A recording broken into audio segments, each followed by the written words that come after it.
game number 3. The key for Fnatic Onic Philippines is yung melee damage na posibleng panghawakan ng KK connection. Isama mo na rin si Kirk kung gusto mo, the KKK connection. Tatlo On yun! the other hand, Ducky is also gonna be relying on the carry, the Kunat Buster, if I will say. Casters, pasok. Win streak ng Fnatic Onic. Magtutuloy-tuloy ito patungo sa game number 3. Ladies and gentlemen, welcome para sa ating game number 2. Kami pa rin ninyo makakasama, Burrito, of course, Ate Mushantel. Aabangan natin to kasi hawak ni Super Prince yung isa sa mga heroes na tumatak talaga sa kanya. Oo, parang ano niya na to, kung may hero lang din na pwede mong gamitin na paulit-ulit kahit nakapikit. Oo, merong ibang ganun eh. Hindi, joke lang. Pero yeah, nung time na yun, Arlot pa yung kasama nila. So gamay na talaga yung mga positioning din pagdating sa mapa. Paano kaya nila kukontrahin yung sabihin na natin explosive play from FCAP? Oo, pero sa kabilang panig naman ay meron ding Lolita. So pwedeng harangan yung mga dispersion play na pwedeng gamitin dito ni Super Prince para doon sa duality. And nakita ko nga kanina doon sa drafting phase, tinanggal din talaga yung Hanabi. Kasi nga kung maalala natin, Falcon Safety Brain ang gumamit nun. Di ba? Oo nga pala, yung mga heroes kasi na hindi mo ine-expect na nakakasalubong mo sa RG, biglang lumalabas eh. Ay! Ay, hindi mo din ine-expect na Sige, go. magkakakalmutan agad. As early as now, ang ating mga junglers, but nakita natin na naunang, nag-level 4 dito si King Kong. Iba talaga ang kalibre ng isang Julian na nag-level 3. Kasi kumpleto na yung enhanced, isang Lahat ng enhanced enhanced. skills mo. Yung chain, yung sword, at yung sight. Habang Fnatic Onic naman ngayon, naramdaman nila yung sakit eh. Naramdaman nila yung damage ni Kyle TC. So ngayon ay kailangan muna nilang kumalma. Ano pa naman, 20 seconds pa naman para doon sa unang turtle ng ating game.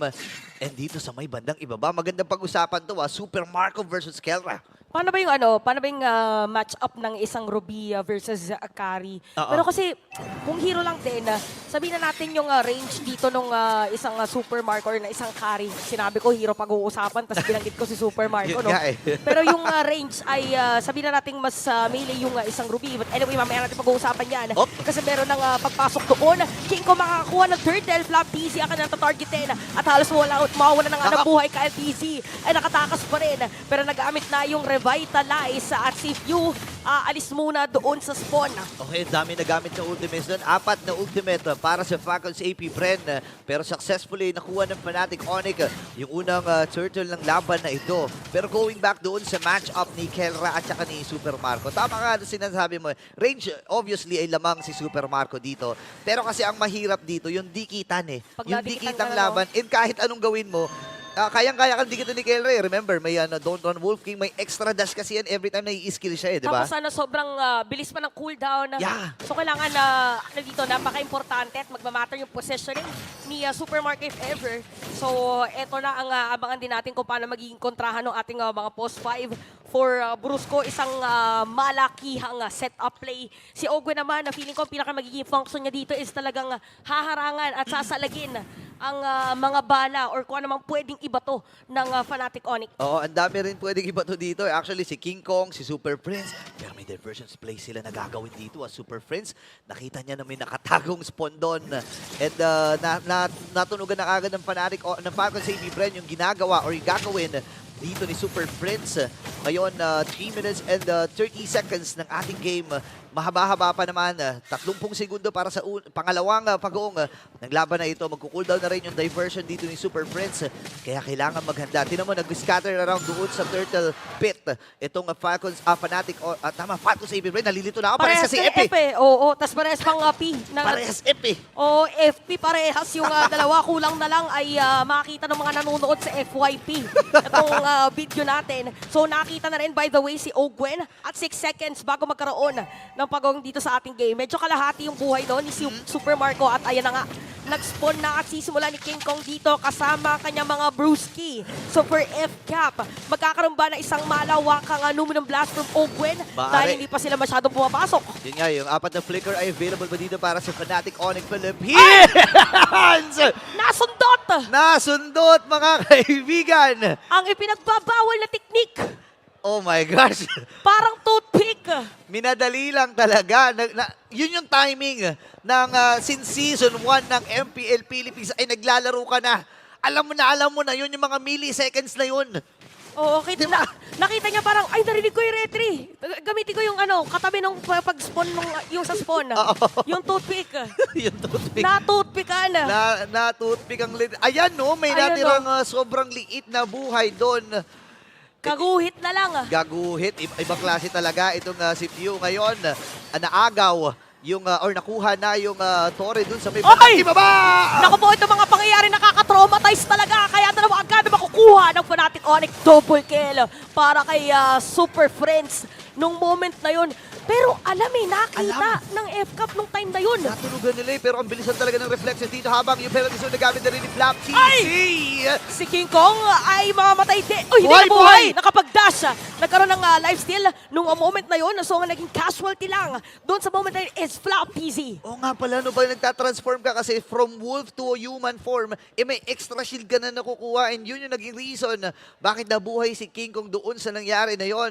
But then again, dahil sa mga team fight na naganap, lumamang na ng 1.2k ang Fnatic Onyx Philippines. Si King Kong ay umiikot-ikot lamang din.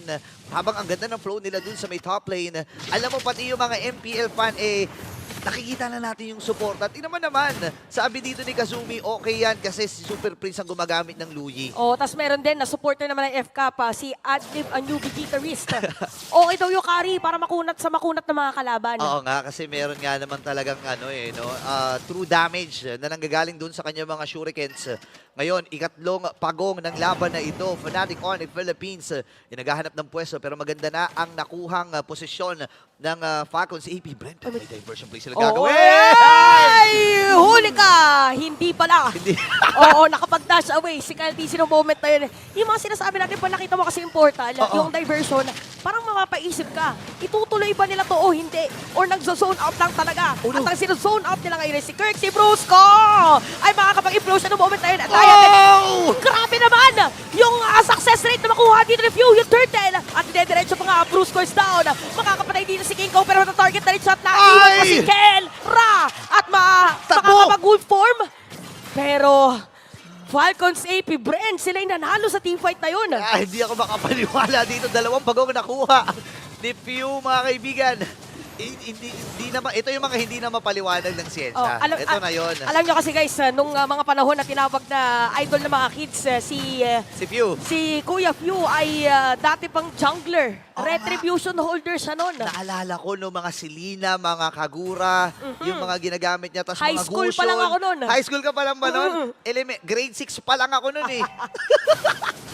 Ganon. Pero kidding aside, nakikita natin yung expertise and yung experience talaga ni Few. Lahat nata ng hero na laro nito kasi ang dami na ring role na dinaanan nito, di ba? So again, Fnatic Onyx, nakita natin parang all throughout itong laban na ito, ikinokontrol nila. Pero dahil dun sa dalawang pagong na nakuha ng Falcons sa AP Bren, nakukuha na nila yung momentum or nabalik nila yung momentum dun sa kanila. Ngayon, patungo na tayo sa mid-part.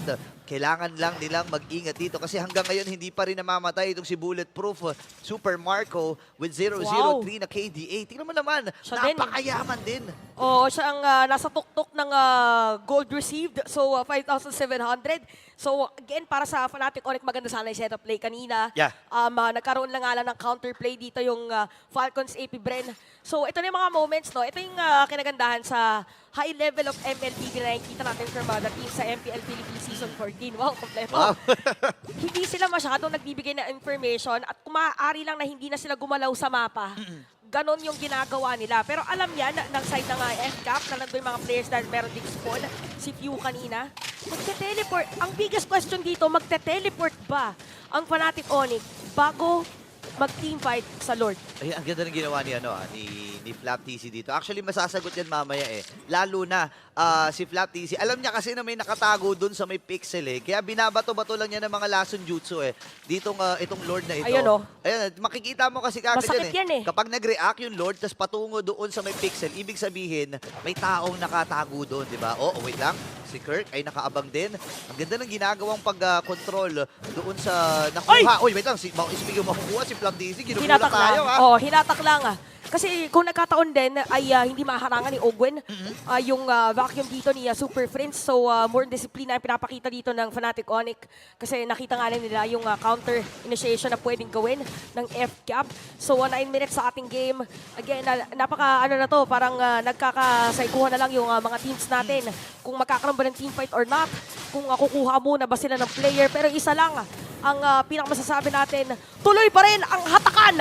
At ang una na hatak, si Few.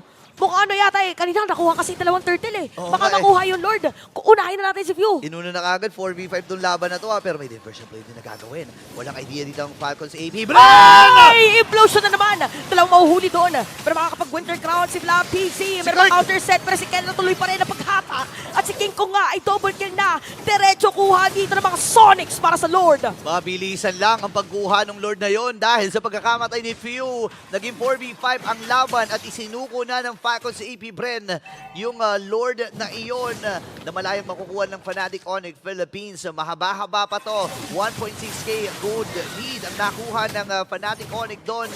Pero buhay na rin naman or pabuhay na rin naman yung ilan sa mga members dito ng Falcons AP Bren. So makakadepensa pa sila. And with the kits na meron sila, obvious na kaya nilang kunin itong unang Lord na to.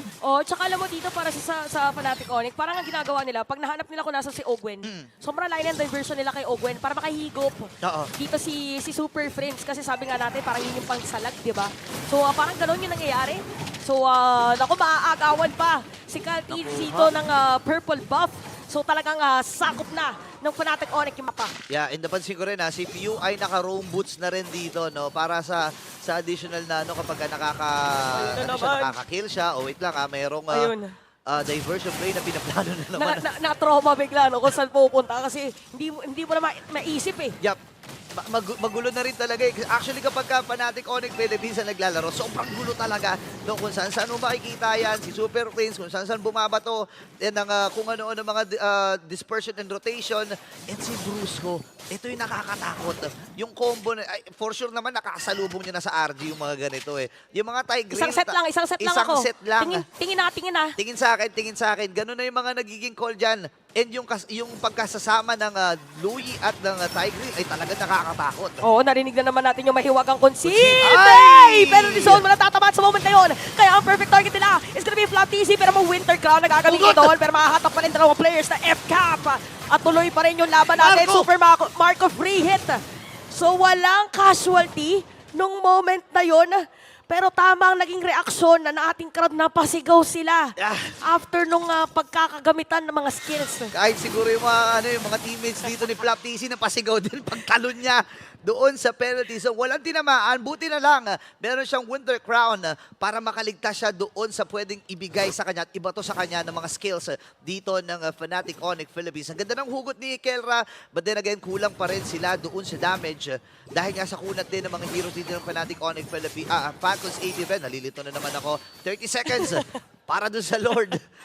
Kasi naman parehas may F Oo, parang mapaisip ka na lang talaga. Pero kung napapansin ko para sa FNOP. Ayan, F-Nop sa sa Fnatic F-Cup. Onyx Philippines. Yan. Pagkapasok ng implosion, si Kelra naka-ready. Sa hugot? Sa hugot niya. So, mas napapatagal yung crowd control. At pag nahugot na, at saka na dito, dinidisperse or vacuum ni Super Friends. So, yun yung mga kailangan bantayan dito ngayon ng F-Cup. Para naman sa Fnatic Falcons AP Bren, no? Again, kailangan nilang protektahan dito si Few. Kasi yung 6-man niya na dala-dala, yung Dominator's Descent, medyo nakakagulo rin sa teamfight yan. Minsan kapag inilapag mo yan, hindi mo na alam kung sino unahin mo. Yung Lord ba, yung Hero ba, o yung Dominator's Descent.